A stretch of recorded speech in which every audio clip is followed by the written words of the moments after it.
মরু ঝড়ের মধ্যে আক্রান্ত কি বিএনপি বলা চলে? রাজনীতি মরুঝড়ের মধ্যে আক্রান্ত, যেহেতু বিএনপি রাজনীতি করছে কাজেই হল অ্যাজ এ বিএনপি মরুঝড়ে আক্রান্ত। আপনি চোরদের কথা বলছিলেন, বিএনপির আমলে চোরদের কথা বলছিলেন, কলা চুরি, মুরগি চুরি, এসব চোরের কথা বলছেন। প্রতীক অর্থ হয়তো বলেছেন।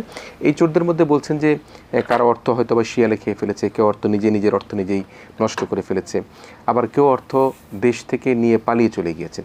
কিন্তু যদি আবার যেটা বলছিলেন, আবার যদি তারা শাসন ক্ষমতায় ফিরে আসে, তো সেক্ষেত্রে যে চোররা অর্থবিত্ত নিয়ে পালিয়ে গেছেন তারা এসে কি আবার দেশের মধ্যে রাজত্ব করবেন? এটা সাধারণত হয় না। আচ্ছা, এটা হয় না, এটা সম্ভব না। এই কারণ হলো যে যারা এই সমস্ত কাজকর্ম করেছে অল আর নোন ফেস।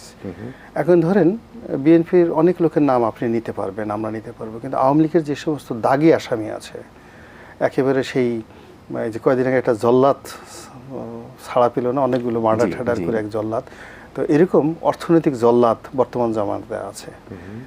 তারপর শেয়ার মার্কেটের জল্লাদ আছে, বিভিন্ন রকম জল্লাদ আছে। জল্লাদ শাহজাহানের কথা বলছিলেন, যিনি অনেককে ফাঁসি দিয়েছিলেন। রাইট, এরকম হাজার হাজার জল্লাদ সিভিল সার্ভিসে রয়েছে, কন্ট্রাক্টরের মতো আছে, জিকে শামীমের মতো জল্লাদ আছে। এখন আপনি এদের নাম হয়তো ওইভাবে বলতে পারছেন না, কিন্তু আওয়ামী লীগের যারা লক্ষ লক্ষ ডেডিকেটেড নেতাকর্মী রয়েছে তারা কিন্তু তাদেরকে চেনে এবং তারা জানে যে তাদের কারণে আওয়ামী লীগের পতন হবে না, পতন হবে এই জল্লাদদের কারণে। তো কাজেই আওয়ামী লীগ যদি আরও বিএনপির মতো 20 বছর 15 বছর সংগ্রাম করে কোনোদিন ক্ষমতা আসে, দুনিয়া উল্টে গেল, তারা এই জল্লাদদেরকে দ্বিতীয়বার ক্ষমতার ধারে কাছে আসতে দেবে না, বরং সুযোগ পেলে এই জল্লাদদের গলার উপর পাড়া দিয়ে জিব্বাটা টান দিয়ে ছিঁড়ে ফেলবে এই আওয়ামী লীগের লোকজন। আপনি যাদেরকে এখন দেখতেছেন খুব খারাপ অবস্থা, তদ্রুপ বিএনপি তো এখন কিছু করতে পারছে না। আল্লাহ যদি কখনো বিএনপিকে ক্ষমতা দেয়, বিএনপির যে সমস্ত লোকের কারণে বিএনপির যে ক্ষমতাটা গেছে এমনি এমনি তো যায়নি। বিএনপি যে ক্ষমতা, আমি তো তখন আওয়ামী লীগ করি, বিএনপির ক্ষমতার যাওয়ার জন্য তো আল্লাহ রাব্বুল আলামিন কাউকে ক্ষমতা দেন ক্ষমতা ছিনিয়ে নেওয়ার জন্য নয়, পুরস্কৃত করার জন্য। তা আপনি আমাকে একটা উপহার দিয়েছেন, তো একটা উপহার দেওয়ার পর সেই উপহারটা আমার কাছ থেকে নিয়ে যেতে আপনার খুব কষ্ট হবে, খুবই কষ্ট হবে। তো আল্লাহ রাব্বুল আলামিন যখন আওয়ামী লীগের একটা ক্ষমতা দেন, বিএনপিটা ক্ষমতা দেন, খুব ভালোবেসে ক্ষমতাটা দেন, ক্ষমতাটা তার পক্ষ থেকে আসে। তো সেই ক্ষমতাটা যখন আল্লাহ রাব্বুল আলামিন আবার তাকে ছিনিয়ে নিতে হয়, তখন আল্লাহ খুব কষ্ট পান, ভীষণ রকম কষ্ট পান।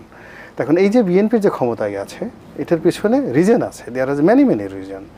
সেই রিজন থেকে বিএনপিকে বের হয়ে আসতে হবে এবং বের হয়ে আসার জন্য বিএনপি চেষ্টা করছে।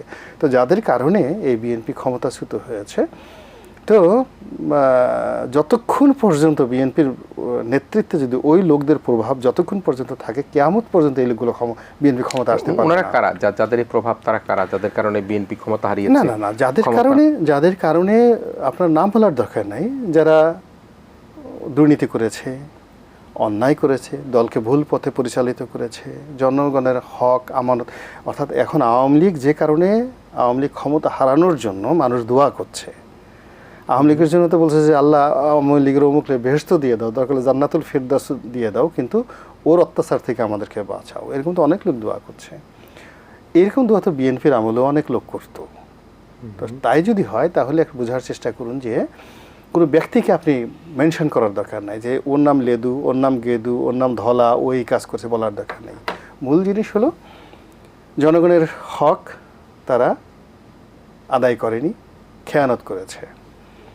তাদের প্রতি অর্পিত যে দায়িত্ব এবং কর্তব্য তারা সেটা তসরুপ করেছে। তারা জনগণের যে আমানত সেটা খেয়ানতের পাশাপাশি সেটা হরণ করেছে, জাস্ট লাইক ঠগীদের মতো। এবং আপনি জানেন ঠগী কারা?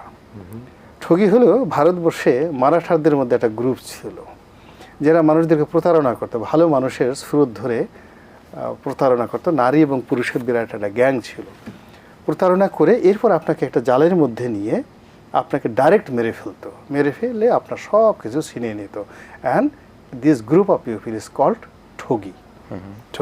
তো তদ্রূপ আমাদের এই রাজনীতিতে এখনও যেমন ঠগীদের একটা বিশাল গ্রুপ আছে, বিএনপির জমানাতে ছিল, জাতীয় পার্টির জমানাতে ছিল। আমরা একটু আসি, আপনি তো বলছিলেন যে আওয়ামী লীগ করতেন এবং আপনি আওয়ামী লীগ করার পরে 2014-তে এসে বোধহয় আপনি বিএনপি নমিনেশন নিয়ে নির্বাচন। না, বিএনপি তো 2014 সালে নমিনেশন ইলেকশন করেনি। আমি 2014 সনে রাজনীতির প্রতি আমার একটা অনাগ্রহ সৃষ্টি হয়ে গেছে। আচ্ছা, মানে আমি আওয়ামী লীগে ছিলাম, কিন্তু আওয়ামী লীগের থাকাটা আমার জন্য আসলে ভালো লাগেনি। আমার 2012 থেকেই আমি খুব একটা অসহ্য মর্মবেদনায় জর্জরিত হচ্ছিলাম, বিকজ আমি খুব ইয়াং ছিলাম, অনেক কথা বলতাম যেগুলো আমার মুখে মানাতো না, মানে মনে হতো ছোট মুখে বড় কথা, কিন্তু আমি বুঝতাম যে এগুলো আওয়ামী লীগ অন্যায় করছে। এরপরে আওয়ামী লীগের যে বিভিন্ন স্তর আছে, উপজেলা আওয়ামী লীগ, জেলা আওয়ামী লীগ, কেন্দ্রীয় আওয়ামী লীগ, এরকম আমি ধরেন এই রুমে আপনার সঙ্গে আছি, আপনার সঙ্গে যদি আমার সম্পর্ক ভালো না থাকে 120 মিলে, আপনি যতই পোলাও কোরবান দেন না কেন, এটা শুধুমাত্র যারাদের পশু প্রকৃতির মানুষ, তাদের যতই মারেন বিড়াল কুকুর, এরা খাবার দিলে আবার চলে আসে, কিন্তু যারা আশরাফুল মাখলুকাত তারা রেসপেক্ট চায়। তা আমি দেখলাম যে আমার আসলে মন্ত্রিত্ব হবে, এমপিত্ব হবে, কিন্তু আমার রেসপেক্টটা আমি যেভাবে চাচ্ছি সেভাবে হচ্ছে না।